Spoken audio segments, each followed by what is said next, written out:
Hey guys welcome to N studio. So நம்ம RJ Balaji அவர் ரீசெண்டாக கொடுக்கப்பட்ட ஒரு இன்டர்வியூல கருப்பு படத்தோட டெலிட்டட் சீன்ஸ் அண்ட் ஒரு சில கேமியோ சீன்ஸ் எல்லாம் பத்தி பேசியிருக்காரு. ஸோ என்னன்றதை அந்த வீடியோ டீட்டெயிலாக பார்க்கலாம். ஸோ ஃபர்ஸ்ட் இந்த கருப்பு படத்தோட டீசர் வந்தப்போ வந்து பார்த்தீங்கன்னா ஒரு மெட்ரோ ட்ரெயினில் ஒரு ஆக்ஷன் சீக்வன்ஸ் வரும். ஸோ அதில் பின்னாடி வந்து ஜீவன், அதாவது கோட் படத்தில் நடிச்சிருக்கிற ஜீவன் வந்து நிற்கிற மாதிரி ஒரு ஷாட் இருக்கும். ஸோ அதை நிறைய பேர் வந்து டிகோட் பண்ணி ஜீவன் தான் நிற்கிறாரு அப்படின்ற மாதிரி பேசிட்டு இருந்தாங்க. ஸோ படம் வரும்போது தெரிஞ்சு போச்சு. ஏன்னா லியோ வந்து கேமியோ ஆண்டது மட்டும் இல்லாமல் சிங்கம் வந்து கேமியோ அப்படிங்கும்போது கண்டிப்பா இது அந்த இடத்துல ஒரு கேமியோவா இருந்திருக்கும் அப்படின்னு சொல்லிட்டு நிறைய பேர் சொன்னாங்க. ஸோ அதை தான் நம்ம ஆர்ஜே பாலாஜி அவர்கள் சொல்லியிருக்காரு. அந்த மெட்ரோ ட்ரெயின்ல ஃபைட் சீன் நடக்கும்போது பின்னாடி வந்து ஜீவன் நிப்பாரு. அது வந்து இருந்துச்சு தான். பட் ஆனால் அது வந்து கதைக்கு ஏற்ற மாதிரி இல்லை, அதாவது கதைக்கு ரிலேட்டடா இல்லை. ஸோ ஒரு சீனா வைக்கிற மாதிரி இருந்துச்சு. ஸோ அந்த மாதிரி தான் இருந்துச்சு அப்படின்ற மாதிரி சொல்லியிருக்காரு. ஸோ அதனால தான் அதை நாங்கள் கட் பண்ணி தூக்கிட்டோம் அப்படின்ற மாதிரி சொல்லியிருக்காரு. ஸோ அண்ட் அதுக்கப்புறமா காஃபி ஷாப் சீன், அதாவது லியோ படத்துடைய காஃபி ஷாப் சீன் அண்ட் சிங்கம் சீன், இது ரெண்டுமே வந்து படத்துக்கு ஏற்ற மாதிரி கதைக்கு ஏற்ற மாதிரி இருந்துச்சு. ஸோ அதனால அதை வச்சுக்கிட்டோம், இதை வந்து டெலிட் பண்ணிட்டோம் அப்படின்னு சொல்லியிருக்காரு. அண்ட் இது மட்டும் கிடையாது, இதே மெட்ரோ ட்ரெயின்ல தான் அந்த டாக்டர் படத்துல ட்வின்ஸ் இருப்பாங்க தெரியுமா. ஸோ இவங்க ரெண்டு பேரும் இந்த படத்தில் நடிச்சிருக்காங்க அப்படின்னு மாதிரி நியூஸ் வந்துச்சு. பட் படத்துல காணும். ஸோ இந்த சீனை கட் பண்ணி தூக்கியிருக்காங்க. அதாவது டாக்டர் படத்துல எப்படி அந்த மெட்ரோ ட்ரெயின்ல வந்து ஒரு ஃபைட் சீக்வன்ஸ் வரும், அப்ப இந்த ரெண்டு ட்வின்ஸ் வந்து அந்த இடத்துல உட்கார்ந்துருப்பாங்க அப்படின்ற மாதிரி நம்ம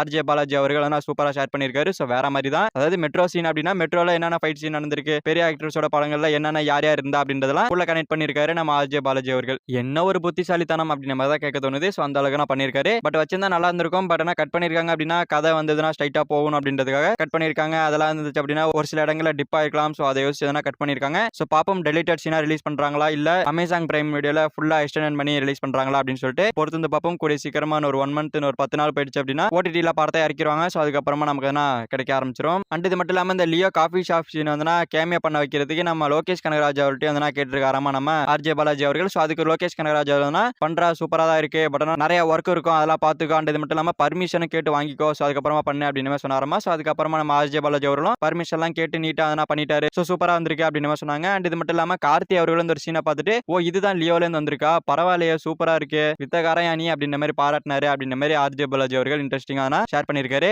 ஓகே ஃப்ரெண்ட்ஸ், நம்ம ஆர்ஜே பாலாஜி அவர்கள் ரீசெண்டா கொடுக்கப்பட்ட ஒரு இன்டர்வியூல கோட் ஜீவன் இந்த ஒரு படத்துல தான் இருக்காரு. அண்ட் இது மட்டும் இல்லாம அந்த ட்வின்ஸ் இருப்பாங்க அப்படின்னு மாதிரி சொல்லியிருக்காரு. ஸோ அதை பத்தி உங்களுக்கு கமெண்ட்ல சொல்லுங்க. இந்த வீடியோ பிடிச்சிருந்தா லைக் பண்ணி நம்ம சேனல் சப்ஸ்கிரைப் பண்ணி சப்போர்ட் பண்ணுங்க. தேங்க்யூ ஃபார் வாட்சிங். அடுத்த பார்க்கலாம். தேங்க்யூ.